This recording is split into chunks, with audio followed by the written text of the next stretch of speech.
ائمہ اطہار علیہ السلام نے کیوں مومنین کی اور ساری امتوں کی توجہ کربلا کی طرف مبذول کی ہے؟ اپنی طرف نہیں کہا کہ ہمارے مزاروں پہ آئیں، لیکن کہا کہ امام حسین علیہ السلام کے روضہ پہ جائیں، اس لیے کہ اس زیارت کا ایک علیحدہ فلسفہ ہے، باقی تمام زیارات کا ایک علیحدہ فلسفہ ہے۔ یہ دو زیارتیں دو چیپٹر سے ہیں، دو باب سے ہیں۔ زیارت امام حسین کا ایک خصوصی باب ہے، اور زیارت معصومین باقی وہ ایک علیحدہ باب ہے۔ ان کو یکاسا نہیں کیا کریں، کیونکہ ائمہ نے ان کو علیحدہ علیحدہ بیان فرمایا ہے، اور ان کی افادیت بھی علیحدہ ہے۔ یہ زیارت سید الشہداء علیہ السلام، اللہ تعالیٰ سب کو توفیق دے انشاءاللہ۔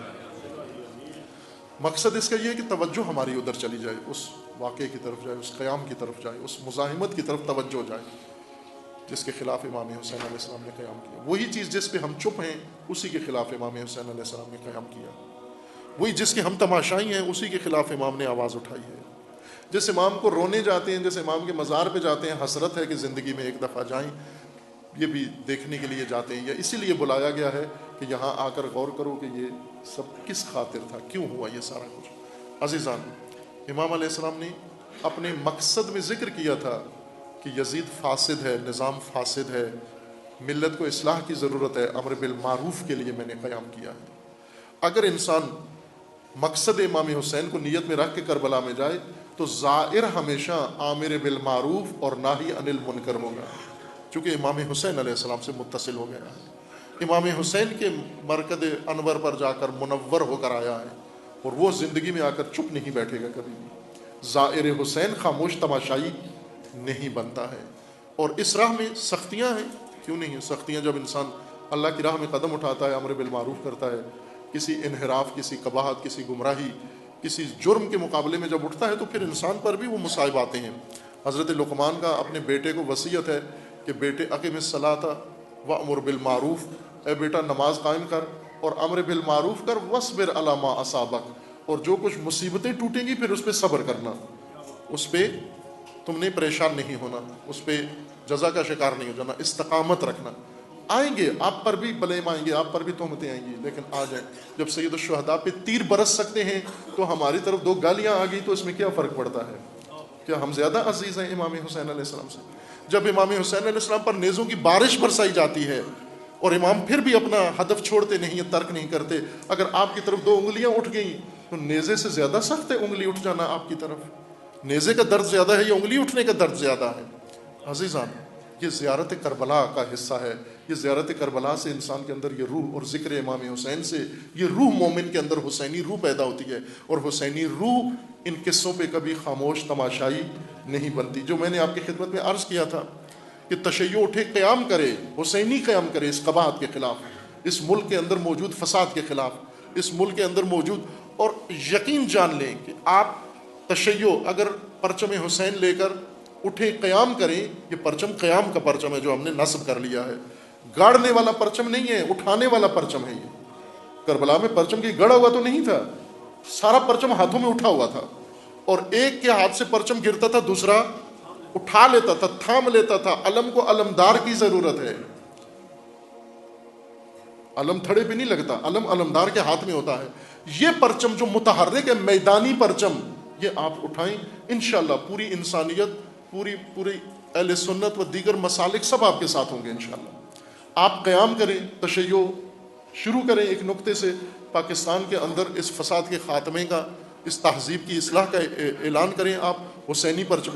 آج بھی آپ دیکھیں نا، سیاست کے لیے دھرنا دینے جاتے ہیں، کیا کہتے ہیں؟ ہم حسین بن کر آئے ہیں، اور حکومت کو کہتے ہیں یہ یزید ہے۔ یاد ہے نا دھرنے سارے؟ ان سارے دھرنوں میں حسینیت کا ذکر کیا گیا یا نہیں کیا گیا؟ کیا گیا نا۔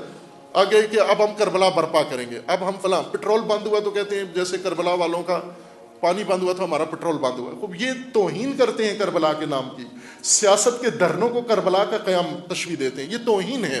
یہ کیوں کرتے ہیں؟ اس لیے کہ جنہوں نے یہ قیام کرنا ہے وہ گھر میں بیٹھے ہوئے ہیں، اس لیے یہ ناباب اٹھا لیتے ہیں یہ پرچم، اور اپنے سیاسی مقاصد کا نام کربلا رکھ دیتے ہیں۔ ان کو حقیقی کربلا برپا کر کے دکھاؤ تاکہ ان کو شرم آئے کہ جو یہ کر رہے ہیں وہ سیاست ہے، وہ کربلا نہیں ہے، وہ اقتدار تک پہنچنے کا راستہ ہے۔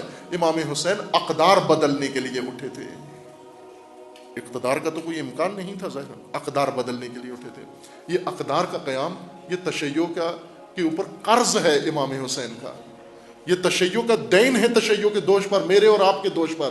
یہ دین ہم نے ادا کرنا ہے اور امام حسین نے ادا کیا. اگر اس میں کچھ چیز کام آ جاتی ہے تو اس میں کوئی گھبرانے کی بات نہیں ہے. اللہ تعالیٰ نے فرمایا ہے کہ جب صابرین میدان میں اتریں گے تو انہیں ممکن ہے جان کا تھوڑا ضرر پہنچائے، اولاد کی طرف سے صدمہ پہنچے، انہیں بھوک ممکن ہے برداشت کرنا پڑے، انہیں پیاس برداشت کرنا پڑے.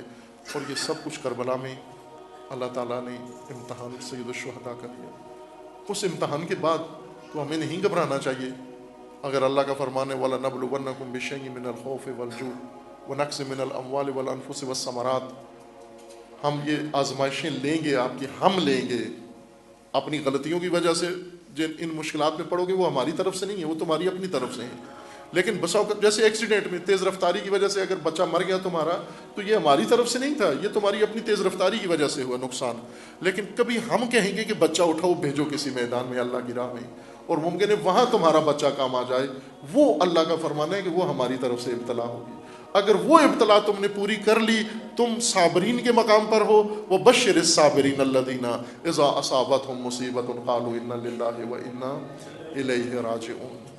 یہ وہ حکمت ہے جو اللہ تعالیٰ نے ذکر فرمائی ہے. امام حسین علیہ السلام نے سب کچھ اپنا پیش کر دیا، قربان کر دیا عزیزان. حتیٰ 6 ماہ ایک سرمایہ آخری جو خیمے کے اندر موجود تھا وہ بھی راہ خدا میں پیش کر دیا. آخری وقت میں روایت میں ہے کہ جب تمام انصار و بنو ہاشم شہید ہو گئے اور امام نے خود جنگ کی تیاری کی، تو جنگ سے پہلے خیمے میں آئے اور آ کر جناب رباب سے بچے کا حال پوچھا. جناب رباب نے بچہ سامنے کی اور بتایا پیاسا ہے. امام نے بچہ ماں سے لے لیا اور لے کر روانہ ہوئے. تو جناب رباب پوچھتی ہے کہاں لے کے جا رہے ہیں؟ امام نے فرمایا پیاس بجھانے کے لیے، پانی پلانے کے لیے. لیکن تھوڑی دیر کے بعد ماں خیمے کے در پر جو انتظار کر رہی تھی، امام حسین علیہ السلام کو خالی ہاتھ آتے ہوئے دیکھا. ہاتھوں پہ خون تھا، آستینوں پہ خون تھا، لیکن بچہ نظر نہیں آیا.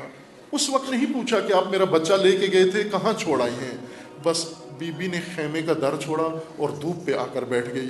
امام علیہ السلام نے فرمایا رباب باہر دھوپ سخت ہے، خیمے کے سائے میں آ جاؤ.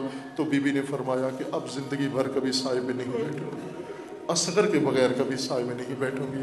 الا لعنۃ اللہ علی الظالمین فسيعلم الذين ظلموا أي منقلب ينقلبون.